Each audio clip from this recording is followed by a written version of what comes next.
Oh, hello everyone. This is the match in the latest showcase against JPA. This is the win and in for the top 8. We are both 6-0 at this point. And we start with a pretty good hand. We have exploration and thespian stage, and we have everything to do the combo. What we really want here is either a very fast Merit Lage or a Disruptor Flute. And this hand kind of has both. It has the potential for a really fast Merit Lage, and Rumble can find us a flute, so it's a really good keep. We start with an exploration, and he takes quite some time in deciding if he forces it or not. At least that's what it seems. So at this point I think, okay, he probably has a force. But still I decide, I'm gonna play the Saga, and I'm gonna play my Crop Rot. I just wanna use my mana, and if this Crop Rot gets countered, that's not too bad, honestly. I still have Thespian Stage, Rumble, follow-up, I have a lot of follow-up, and maybe he has to waste a good blue card to pitch for force. And if he doesn't have a force after all, I mean, we just won. We're gonna make a Merit Lage turn 2. So I go for Crop Rot on his upkeep, and sure enough, he does have a force. Pitches a Brainstorm, maybe that's good for us. Starts with a Lotus Petal, Ancient Tomb, that's really scary. But it's just a stock up. Luckily for us. Now we really just want to find a Wasteland. We found another Rumble. Maybe we get a Wasteland now, let's see. No Wasteland, but we actually have some good hits here because Boseiju plus Saga allows us to do the Saga Boseiju trick against Omniscience. And Caracas is also a premium land, so we actually have the 3 most important defensive cards here. Pretty good hit. I actually end up going for Saga. I think going for Caracas is fine as well. But I just want to get some action going, and might be wrong though. It's probably, maybe Caracas is the best choice here, because it allows us to loan back the Saga and the Boseiju and keep them in hand. I go for another Rumble because I want to find a Wasteland. I do find a Wasteland, but I have to survive a turn. Let's see if that happens.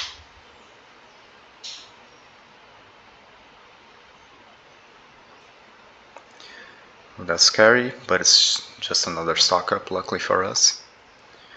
And now, like next turn, we have a lot of options now. So on our upkeep, I have another loam in the graveyard, and I decide to loam it back, because as long as one of the loam resolves, we're pretty safe.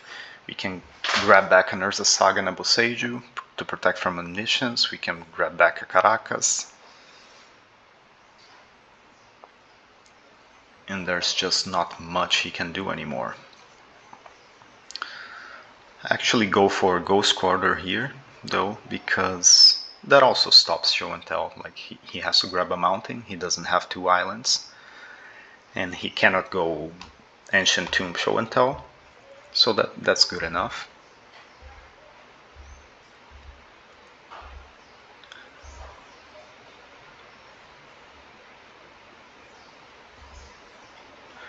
Turns out he actually didn't have a mountain. It's either in his hand or he cut it from the deck. I think it's on his hand.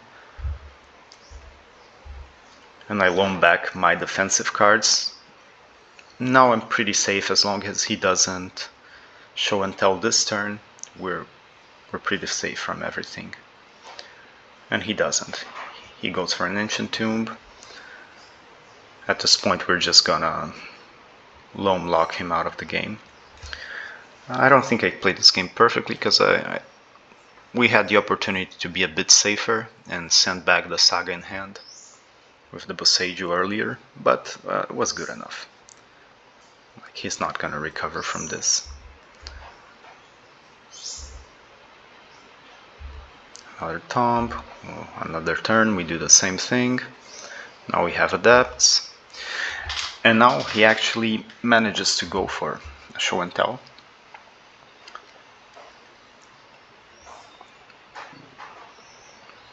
But we put a saga in, that's very important. We don't want to put a Caracas here, because that would lose us the game.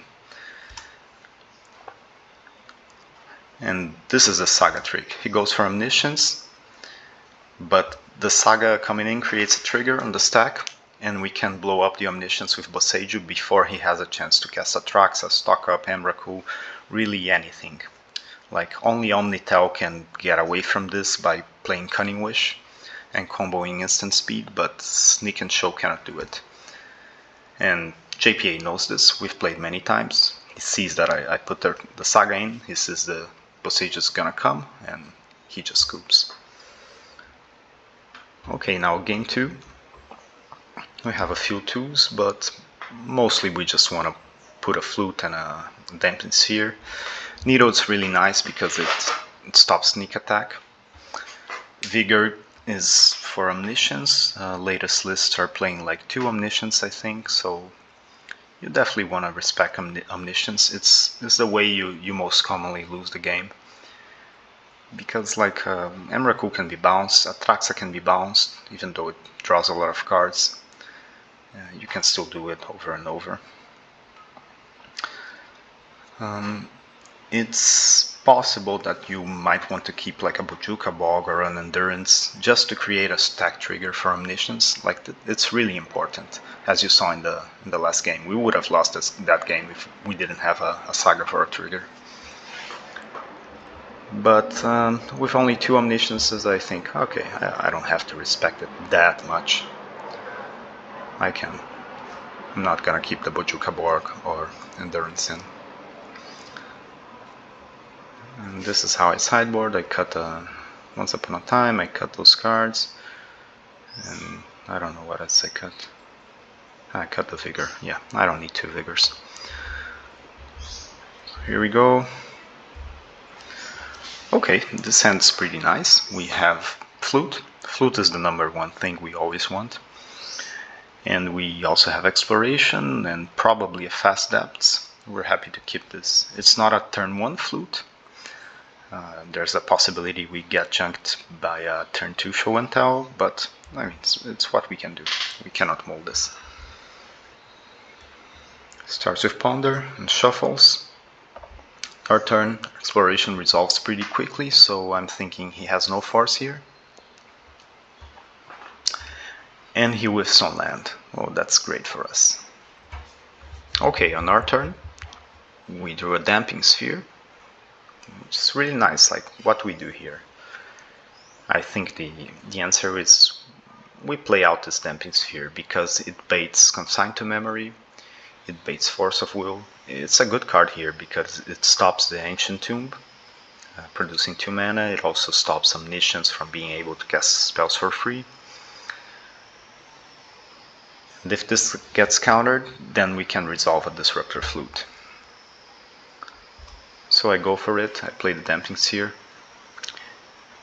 and he pitches Show and Tell, like he thinks this Damping Sphere is really dangerous.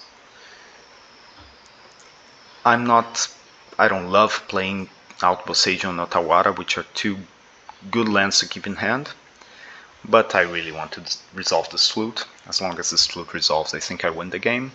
It does resolve, so I'm feeling okay, I'm feeling great. He has 1 island and he's not gonna get to 6 mana. Ponders, finds an Ancient Tomb. Now I just want to find a Wasteland. A Wasteland's pretty much GG here. I find a Caracas, not a Wasteland, but okay, it's something. We have a second Rumble.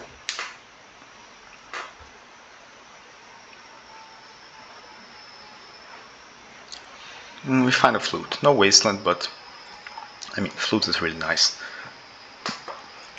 I'm happy to grab that. Now, like, we have the option of playing Flute on Show and Tell again, but we have to respect Sneak Attack, so we have to hold it, really.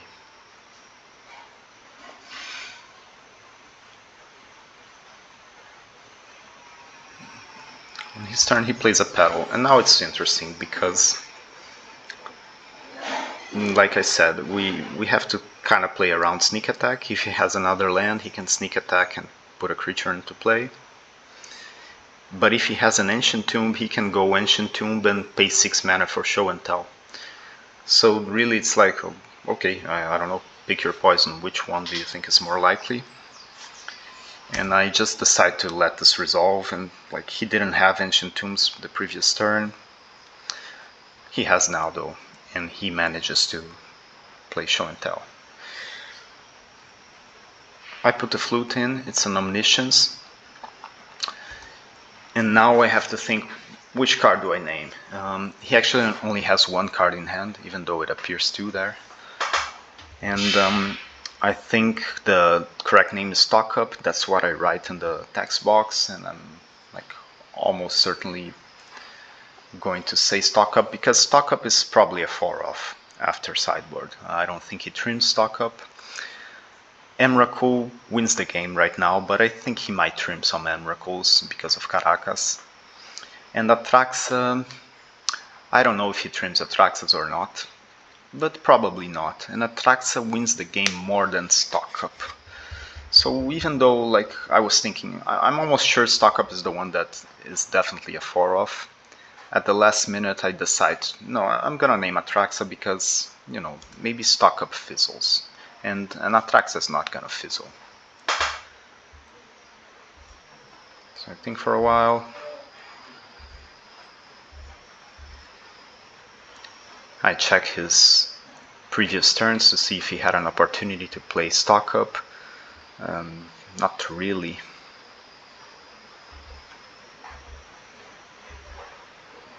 And turns out his last card is Stock Up after all, but I named Atraxa. His Stock Up finds an Atraxa, which finds an Emrakul, and like everything else, and okay, we're dead. So yeah, that's a pity. Maybe we should name the correct card. It's really just a gamble at that point. Game 3, we're on the play, but there's not much difference here. We just submit. And what about this hand? Like, has a Vigor for Omniscience, double Crop Rot. Like, it doesn't have a flute. That's the first thing. It doesn't have a flute. It doesn't have a really fast Merit Lage. Like, maybe we can jump through some hoops with Crop Rotation to make a Merit Lage, but we don't even have Yavimaya or Depths, which would allow us to make a turn 2 Merit Lage with Mox and Crop Rot. So, like, what we really have is like a turn 1 Saga, or Saga, you know, keep Saga in hand and protect from Omniscience. That's too slow, that's just doesn't do enough. So I just decided, no, I want something better. I don't want a mediocre hand at 7. And this hand is much better. We have a flute, we have an exploration, we have a Caracas, like, this is pretty good. We start with exploration in Caracas. We don't want to show the Wasteland right away because make him commit to a non-basic. He does. He starts with a Volcanic Ponder and Petal. Now we drew a Depths. This is really good draw because now we have the combo. But first we want to waste his land, of course. That's mana base is really vulnerable. And now we have the option, like, we could just go for Merit Lage here. And if it doesn't resolve, we have a flute for Show and Tell. And it's looking great.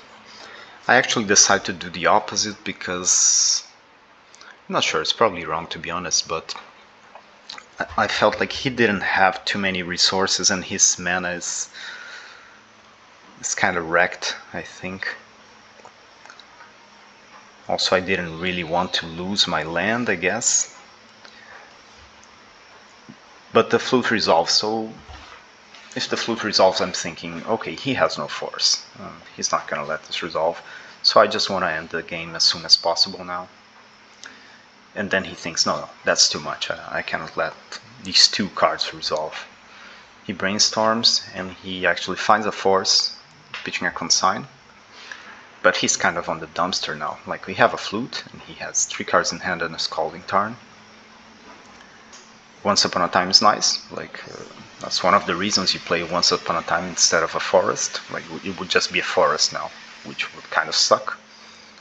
But now we got to look at 5 cards to find a Thespian stage. We didn't find it, but we took 5 cards out and we found a wasteland. We find an expedition map on our turn.